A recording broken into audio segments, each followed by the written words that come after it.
Hey, bonjour à tous, comment ça va? J'espère que vous avez passé une bonne semaine. Aujourd'hui, comme tous les dimanches, on se retrouve sur Qu'est-ce qu'on se regarde? La petite émission où je vous parle d'un film, qu'il soit bon ou mauvais, dans le but que vous alliez vous faire votre propre avis après.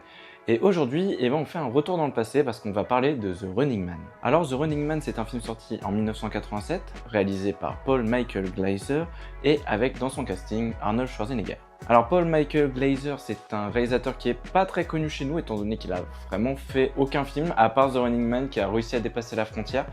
Mais il a entre autres fait un film avec Shaquille O'Neal. Et pour ce film, il a décidé d'adapter le roman du même nom écrit par Stephen King qui ne l'avait pas publié sur son vrai nom, sorti en 1982. Le film suit l'histoire de Ben Richards en 2017, le 2017 des années 80, dans un monde dystopique à la 1984 où les États-Unis sont devenus un État totalitaire policier qui a les pleins pouvoirs et qui contrôle les médias. Ben Richards était un ancien flic qui s'est fait jeter en prison car il a refusé d'écouter l'ordre d'abattre des personnes quand il était dans une sortie en hélicoptère. Et en plus, les médias ont traficoté les images pour donner l'impression que ce soit lui qui est à l'origine de tous ces meurtres. Il va sortir de prison et va essayer de quitter le pays, sauf qu'il va se refaire capturer. Et à côté de ça, il y a un programme télé qui est très tendance qui s'appelle le Running Man. Le Running Man, c'est quoi? En fait, c'est des gens qui vont devoir aller d'un point A à un point B dans une arène et qui vont devoir survivre et avec à la clé une réduction de peine ou même une remise en liberté. Sauf qu'État totalitaire oblige, ils mentent. Parce qu'ils disent qu'il y a 3 personnes qui ont déjà réussi à s'en sortir alors que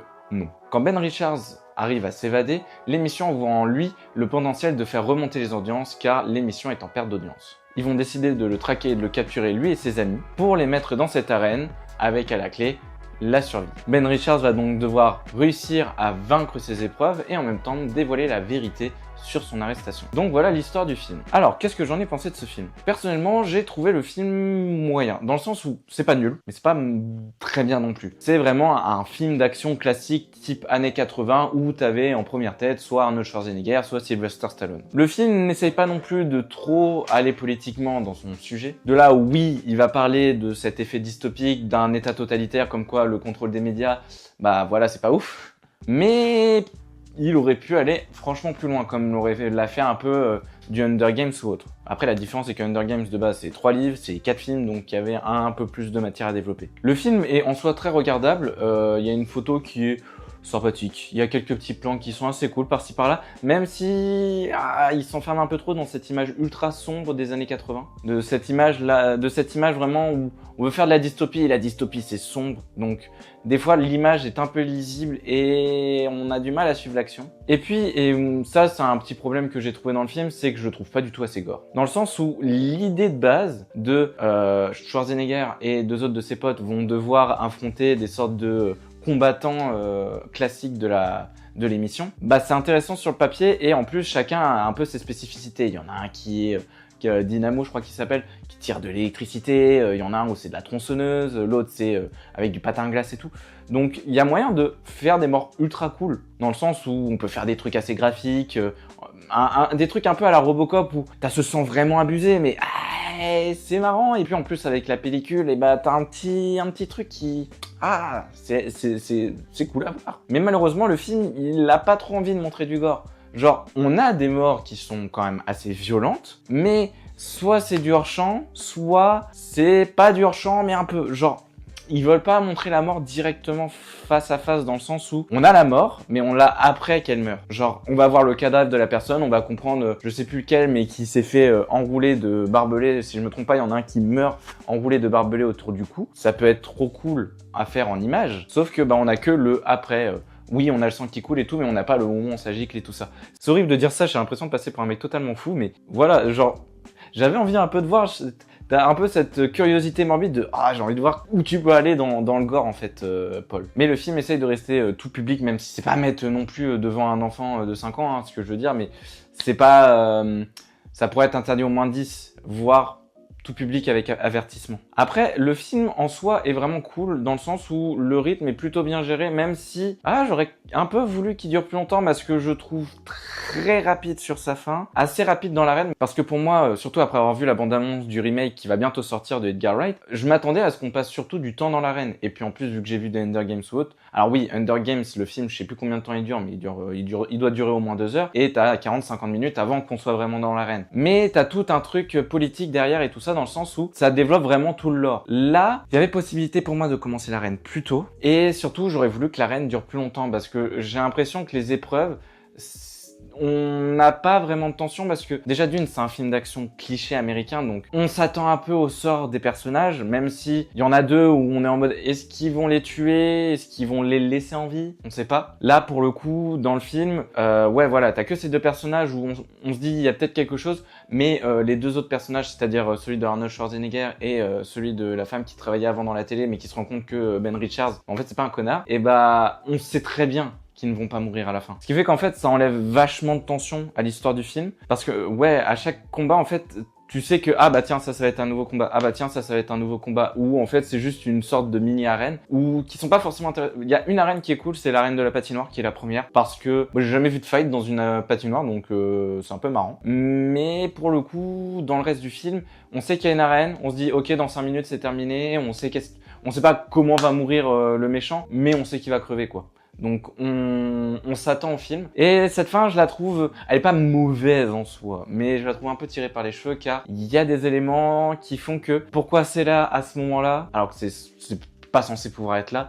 Et ouais, il y a des choses où, ouais, tu savais pas comment finir ton film après qu'il ait fini l'épreuve, donc tu fais un truc un peu tiré par les cheveux que t'acceptes sur le coup parce que le reste t'acceptes juste ce moment-là en termes de suspension d'incrédulité, mais ouais c'est quand même limite je trouve. En termes de scénar l'histoire est cool mais j'aurais voulu avoir quand même un peu plus de développement. En termes d'acting ça se vaut bien. En termes de photos ça va c'est sympa. En termes de musique et sound design c'est plutôt cool, j'ai pas forcément relevé beaucoup de choses dessus, mais parce que j'étais pas forcément concentré là-dessus, ça m'a pas marqué, mais ça m'a pas non plus... Le fait que ça m'ait pas marqué, c'est bien, parce que ça veut dire que c'est pas mauvais, mais ça veut pas dire que c'est non plus incroyable, parce que c'est pas non plus... parce que je m'en suis pas souvenu en fait. Mais au global, voilà, c'est un film années 80, franchement très marrant à regarder. En plus, que je le retrouve, il est pas là, il est là.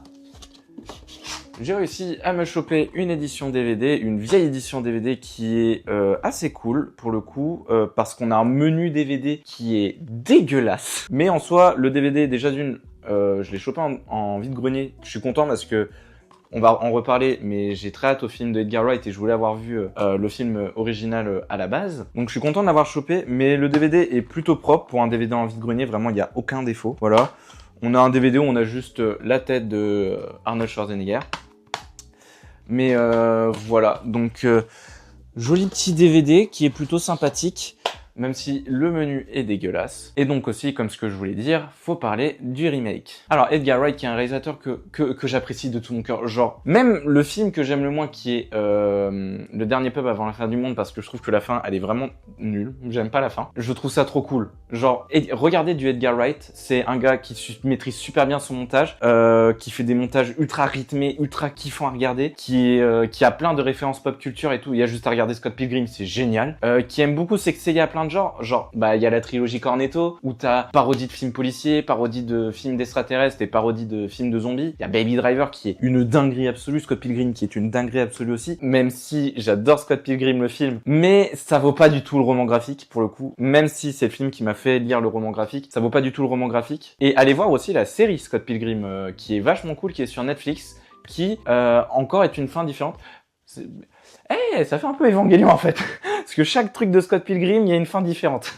Mais voilà, allez foncer voir ça. Il y a aussi Last Night in Soho, qui est son dernier film en date, si je me trompe pas, à part si j'ai oublié, parce qu'il a fait un documentaire, je sais plus si c'est sorti avant ou après. Mais dans tous les cas, voilà, Edgar Wright, il a une filmo de dingue. Si, petite recommandation, allez voir son moyen métrage, je ne sais plus son nom. Alors, je viens de regarder et donc Last Night in Soho et son documentaire sont sortis à peu près à la même période. Et donc, je voulais vous conseiller Dead Right, c'est un moyen métrage qu'il a réalisé, je crois, à 18 ou 19 piges avec zéro thune. C'est hilarant. Bon, déjà, il y a un peu de Hot Fuzz, et même, c'est dans l'introduction du moyen métrage, dans celle qui est disponible sur YouTube, il parle du fait que, voilà, ça a inspiré après Hot Fuzz. Mais c'est tellement con, mais tellement drôle. drôle. Et genre, tu sens qu'il y a zéro thune. Mais le mec, en a rien à battre d'avoir zéro thune. C'est trop cool à suivre. Mais donc, revenons sur notre sujet, The Running Man. Alors, donc Edgar Wright a décidé de réadapter le roman. Donc, de faire un remake du film The Running Man avec cette fois-ci Glenn Powell. Cette fois-ci, alors je sais pas si c'est dans un état totalitaire, mais The Running Man, donc Ben Richards, là pour le coup, n'est plus un flic. C'est un père qui veut sauver sa fille qui est extrêmement malade ou qui a quelque chose. Et cette fois-ci, quand on participe au The Running Man, c'est de l'argent qu'on gagne à la fin, genre un peu comme Squid Game ou autre. Et cette fois-ci, c'est plus une arène où t'as des adversaires qui vont arriver au fur et à mesure commandés par la télé, mais une vraie track en ville, quoi. Genre il doit survivre un nombre d'heures précis, je sais plus précisément combien d'heures, et il va devoir genre s'échapper et éviter d'être vu par tout le monde en fait. Genre, c'est-à-dire que des personnes comme moi ou vous, et bon, on peut aller le chasser et je crois que c'est le tuer. Hein. Donc le film part du même principe d'une sorte de chasse à l'homme, mais cette fois avec vraiment une réelle chasse à l'homme, c'est-à-dire que le gars doit être seul tout le temps pour éviter de se faire choper par n'importe quel passant et essayer de vivre incognito pendant un certain nombre d'heures. Et en plus là pour le coup, le cast a l'air trop cool. Parce qu'au casting, on a vraiment des gens cool. Hein. On a du Glenn Powell, on a du Josh Brolin, on a du Michel Cera, du James Lawson, du Coleman Domingo, du Emilia Jones, du William Ashley Macy ou encore Cathy O'Brien. On a vraiment un casting qui est trop cool. Genre, j'ai vraiment trop hâte de voir ce film. Étant donné que déjà d'une, c'est du Edgar Wright et que j'ai pas eu la chance de voir un Edgar Wright au cinéma. Donc, j'ai envie de rattraper ça. Et que juste, voilà, ce mec est trop cool. Il fait des films trop cool. J'arrive pas à donner du mal de ce gars-là. Donc, je vois pas en plus pourquoi il ferait un moins bon film que celui qui est sorti dans les années 80. Donc voilà, comme vous pouvez le voir, j'attends beaucoup le film de Edgar Wright, The Running Man, qui sort le 19 novembre 2025. Et donc voilà, The Running Man de 87 est un film qui est assez plaisant à regarder, qui est pas mauvais, voilà, un film d'action assez basique. Si je me trompe pas, j'ai mis 3,5 sur 5 sur Letterboxd, donc voilà, c'est pas un mauvais film, hein. Franchement, j'ai vraiment passé un agréable moment devant, mais j'ai encore plus hâte à ce remake de Edgar Wright, ça je pense que vous l'avez compris. Donc voilà, The Running Man de 87, c'est un film qui est assez sympathique. Donc voilà, si la vidéo vous a plu, n'hésitez pas à liker, commenter et partager cette vidéo, ça aide beaucoup. N'hésitez pas non plus à aller me suivre sur Instagram, le lien est dans la description. Allez également me suivre sur Letterboxd, c'est une plateforme où je poste régulièrement étant donné que je regarde quasiment un film tous les jours, même si ces derniers temps, vu que je suis en train de me refaire Evangelion, cette série géniale que j'ai aussi en coffret DVD et que j'espère réussir à vous parler un jour parce que j'ai beaucoup de choses à dire là-dessus. Je suis en train de me la refaire donc en ce moment, donc je regarde plus tant que ça de films. Je me poste régulièrement, souvent c'est des blagues rigolotes à la con,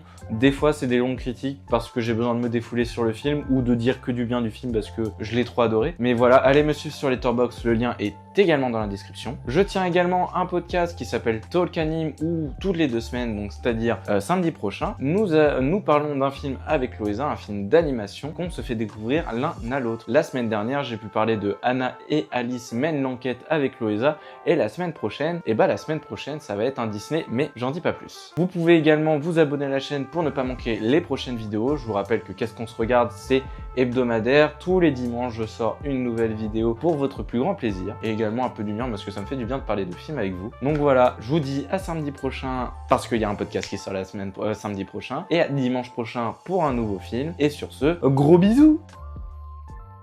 Pourquoi j'ai fait l'outro à Sylvain Live? On va me dire que je copie le mec.